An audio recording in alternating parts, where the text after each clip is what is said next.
Hello and welcome to the Smithville, Texas Eco Photo Festival webinar series. I'm Jill Struby. I'm the chair of the Smithville Area Chamber of Commerce and one of the founders of EcoFest. Although this is the first time that Eco and the photo festivals are linked together, both of them have been a tradition in Smithville for around a decade now.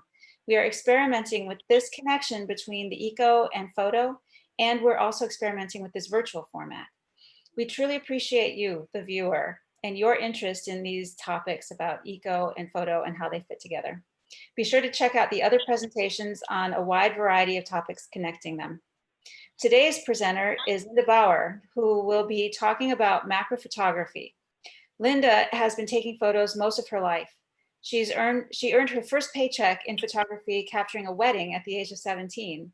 Linda has photographed almost everything from weddings to beauty pageants before settling into a sports and events photographer. Although sports are her main specialty, she also takes on several other things, including drone and video photography. Her newest ventures include personalization and awards. Doing all of the work in-house gives her the flexibility to offer her customers exactly what they're looking for without having to purchase large quantities. She's very passionate about her work and giving back to the community that she's involved in. And we're so grateful that she's here in Smithville. One way she does this is by working with many schools and organizations with fundraising items. With current events, the biggest fundraiser item now is personalized face masks. Linda, thank you so much for being part of this program today. I'm handing over the screen share to you. All right, thank you. Okay, so let me get this going. All right, so today we're just going to talk just a little bit about macro photography. So what is macro photography? You hear these words all the time. So macro photography is close-up photography of small objects. These could be bugs, flowers, it can be toys. You can even do portraits. I've done portraits of hands and things like that. It's an image whose subject is reproduced at least 1-to-1. That means the image on the camera sensor is the same size or even bigger than a real life subject. You might have seen some of these where you have like a bee or an insect and they're like 5 inches big. Well, obviously that's not their size in real life. So one of the things, we're just going to talk about a few general things, and then we're going to get into the different type of cameras and how you can do this. So one of the things you need to do is need to know about depth of field. The depth of field is the zone of acceptable sharpness within a photo that will appear in focus. So you can have a shallow depth of field. It'll vary from photo to photo. So it could be a shallow depth of field where the front of the photo will be very sharp, the back will not, or a deep depth of field. So there, I just said that. A very small zone of focus, which is the shallow, large focus, which is the deep. And then sometimes the front, the things in front. This is good, like if you're doing a flower or something like that, where you can have the grass in front be out of focus, and then what's in focus is like in the middle or the back of the frame. The three main factors that affect how you control your depth of field are aperture, which is f-stop, which is the distance of the subject from the camera, and also the focal length of your lens. And we're going to get into each one of these in a little bit. So first one, we're going to talk about a little bit about aperture. So the f-stop, the simplest way to control the depth of field. The lower your f-stop, the smaller your depth of field. The higher your f-stop, the larger your depth of field. Now, each camera is different, so I'm not going to get into a whole lot of specifics. Some of these you'll have to look up on your camera to determine how to change some of this. So we will go over a few things. So, like, for example, if you have an f-stop of 2.8, it will produce a very shallow depth of field, while an f-stop of 11 will produce a deeper depth of field. And you see it oftentimes DOF. Most macro images are produced in low light with a longer focal length, bigger lens. The depth of field is usually very shallow. So it's more closer to that 2.8 or even less range. So here's a couple examples of shallow depth of field. You can see in the first one actually is a butterfly extracting the nectar out of the flower. Sharp in the front, blurry in the back. That's a shallow. Same with this flower or a weed or whatever. I'm not exactly sure what it was. I just thought it was cool when I was driving through a field. So very shallow, sharp in the front, fuzzy in the back. So lighting. A lot of people think you have to have a lot of expensive equipment and a lot of, fancy stuff to get the going, and we're going to debunk all of that. So I'm going to show you some easy ways to do it and then the more expensive ways. So 3 types of lighting you can have. Natural light, which is sunlight. Best thing about that is it's free. It's there anytime the sun is out. Drawback is it's only there during the day. You do produce more natural effects, and it is good with video. Okay, the next one is continuous lighting. You have a little more flexibility. You can control how bright. A lot of these LED lights have dimmers on them. It's always visible, so you know what the lighting is going to be. Easy to control. They're not hot to the touch. I don't know if anyone remembers the old-fashioned lights that they used to use back, even 10, 15 years ago. You had to lay them down and let them cool off for a while. Another one is the flash. You can use a flash with macro photography. A lot of it depends on what you're using. It's good with large subjects, fast-moving subjects, because if something's fast-moving, you need to capture that moment in that one exact instant. So, okay, so a little bit about natural light. A lot of times when you're doing macro photography, the best thing to do is walk around your yard, walk around outside, go to a park. There are so many things you can take pictures of because, you have flowers, you have bugs, you have, cracks, cool cracks in the sidewalk, all these different types of things. So outdoors is the best light for the macro photography. If it is bright, overcast sky where there's thin clouds, that actually is the best time to take pictures because it acts as a giant softbox. So it lessens the brightness and the shadowing of the light coming in.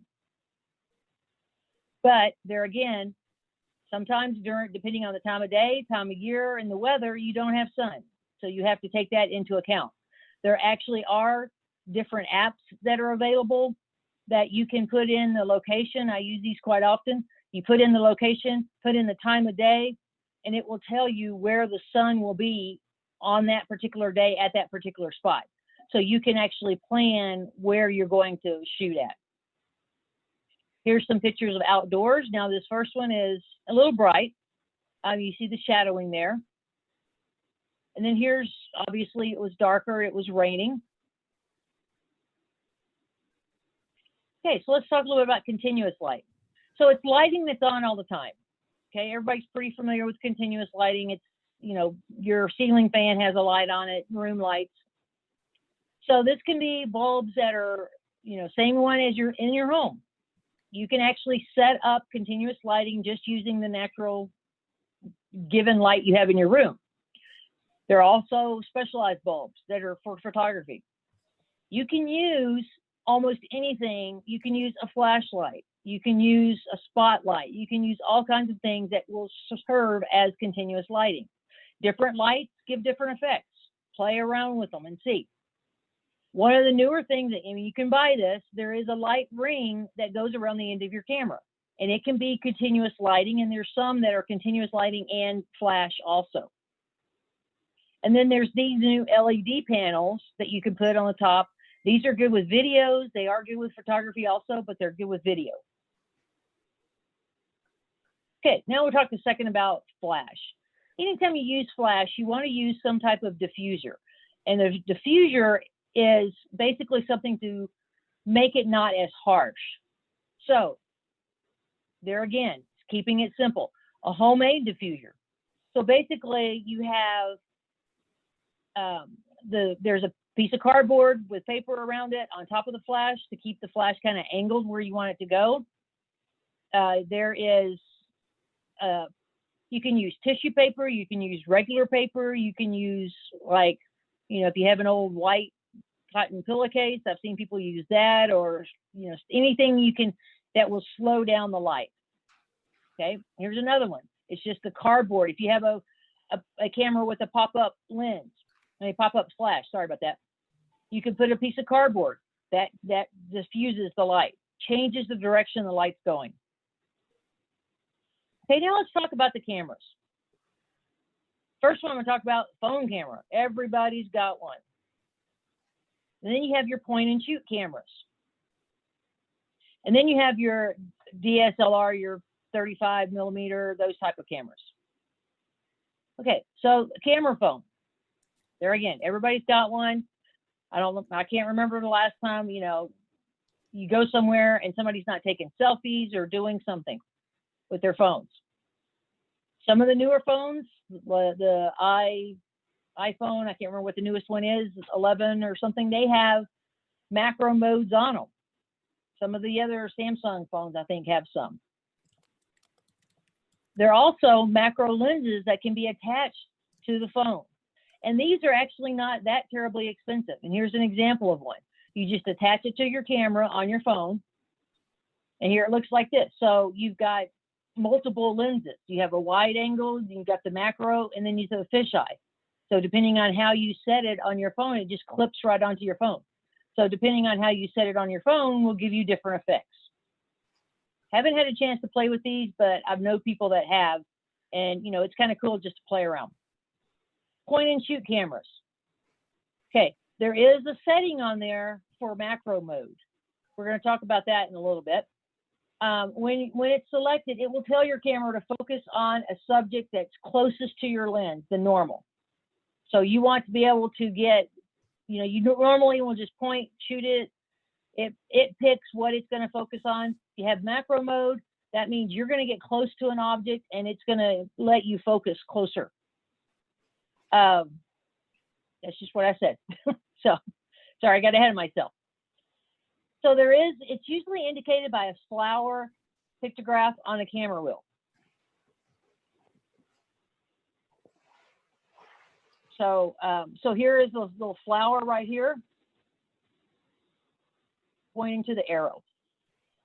Okay, another thing is you need to, when you're using a point and shoot, need to switch to live view. It lets you compose the image directly into your camera. On the back of your camera, you have an LCD screen. So that way you can see exactly what is going to be taken. And it's down here, it's LV, or on some cameras, it's up at the top and it shows actually a little camera with a little background on it. Or, it could be up here at the top. This is a Canon. So, depending on what your camera is, Canon, Nikon, I think the middle one was a Samsung, or not a Samsung, a Sony. Okay, now, the last one we're going to talk about is the DSLR. So with this, a lot of people think, this is where a lot of people think you have to go out, you have to buy the fancy lenses, the fancy everything. No, you can actually use all the equipment you already have. But you can add equipment. We're going to talk about some of the stuff that you can. You can add equipment that expands the lenses you have. That's the least expensive is using what you have. The next level is adding a few things. Or you can go all the way overboard and buy the dedicated lenses that are just for the macro photography, if you really want to get into it. So let's talk about using your current lenses. So the best lens to use for macro is a 50 millimeter lens. It's not a focal, it's a set lens. It doesn't change. It's not a zoom lens, anything like that. So what you do is you take it off the camera and you turn it around. So the front of the lens is facing the camera and the back is facing up. I got my slides, my numbers mixed up. And the back is facing what you're going to take. If you have a steady hand, you can, what they call free lens.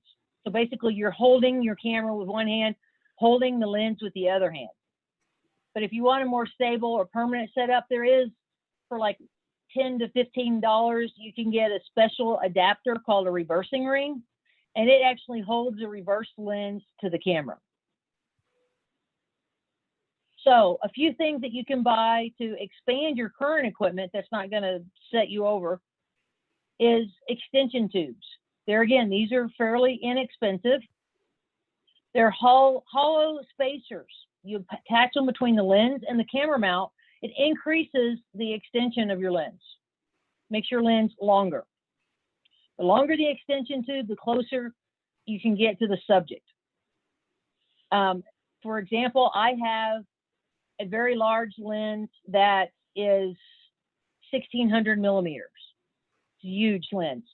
I have a 2X adapter, so that means I can get twice as long. So I can make that a 32 millimeter lens. I can sit on my deck, take a picture of a full moon, and without editing or anything, it will be the size, the full size. You don't have to zoom in or anything. It is like you're looking right there. Here's some extension tubes.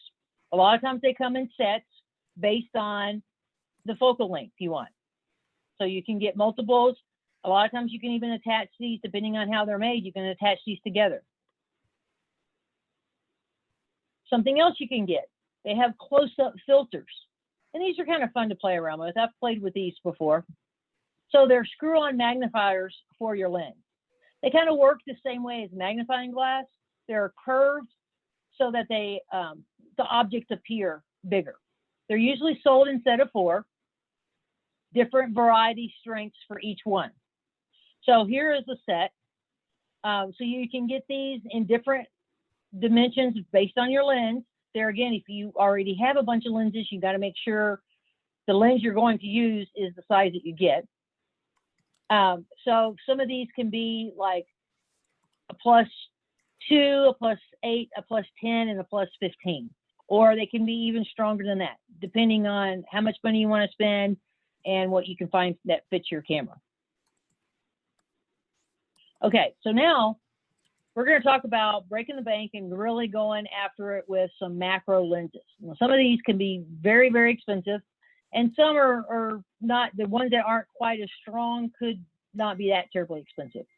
They're highly specialized, sophisticated lenses. So they get a 1-to-1, sometimes better, okay? So the reproducing life size on the sensor. So a shorter focal length of 50 or 60 millimeters works fine for like plants, flowers, inanimate objects, things that are very close that you can get to very close. Now, subjects like wildlife, the moon, things like that, or something that's easily frightened, you need to have something that's larger, like 100 or more. So here are some. Now I downsized these to fit, but the real picture that I got was it's bigger than my screen here. So there's a bug. These is taken with a macro lens. So when you're taking macro photos, and this is kind of with any of the cameras that you pick, practice makes perfect. Shoot a lot of photos. If you have different lenses or if you have different filters or, just anything, different lighting, take some outside, set up stuff inside. I used to do a whole lot of things with little miniature toys. That is a whole line of photography that people can get into. The little miniature ketchup bottles and miniatures. I cannot remember her name, but there is a famous photographer that just takes a little micro person and puts them in different settings, like a bowl of rice or, something like that. Work on your depth of field. There again, practice makes perfect on all of this stuff. The closer you get to your subject, the shallower your depth of field. Use manual focus if available. Now, camera phones, nope, I don't know of any of them that have a manual focus. Point and shoots, there are a few that are out there that do have manual focus. Your handheld DSLRs, they all can have manual focus. So play around with these. Play around with your different camera settings. Stabilize your camera as much as possible. Use a tripod.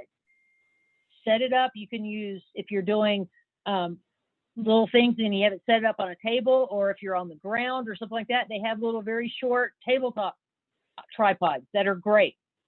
If you're doing something that's bigger, you know, get a tripod. If you're doing something like taking wildlife pictures, then you can use a monopod, which is not, you know, a one-legged tripod, and it just helps stabilize a little bit.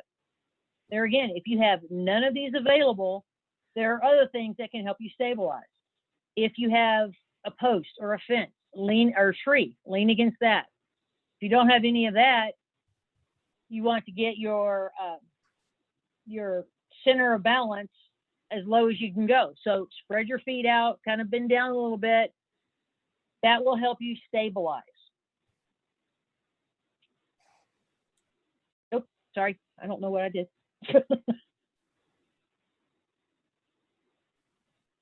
I hit the plus instead of enter. Okay, so basically, the one thing you really have to remember is just go out and discover a whole new world.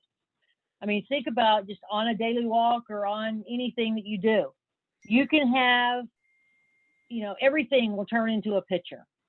You'll see things in a whole different light than you have before when you're looking for small things or anything like that to take pictures of.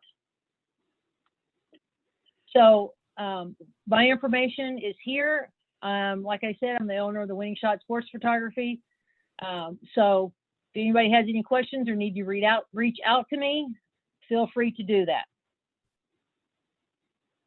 And Jill, that is the last slide that I have.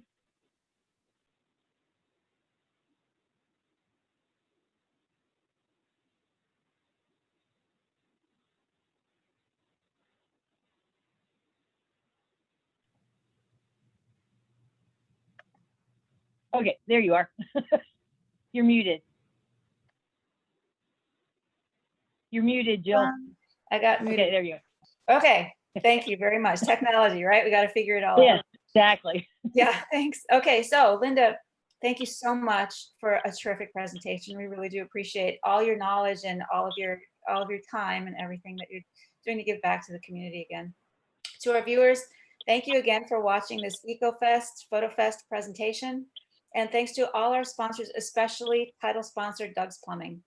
Please join us for the live interactive Zoom speaker panels this week at 6 p.m. on Tuesday on October 13th and 6 p.m. on Thursday, October 15th, when you can ask Linda and the other panelists your questions about all the eco photo sessions that you've seen. Please also mark your calendars for Wednesday, October 14th at 3 p.m. for the Outdoor Tourism Roundtable. We hope to see you there. Thank you.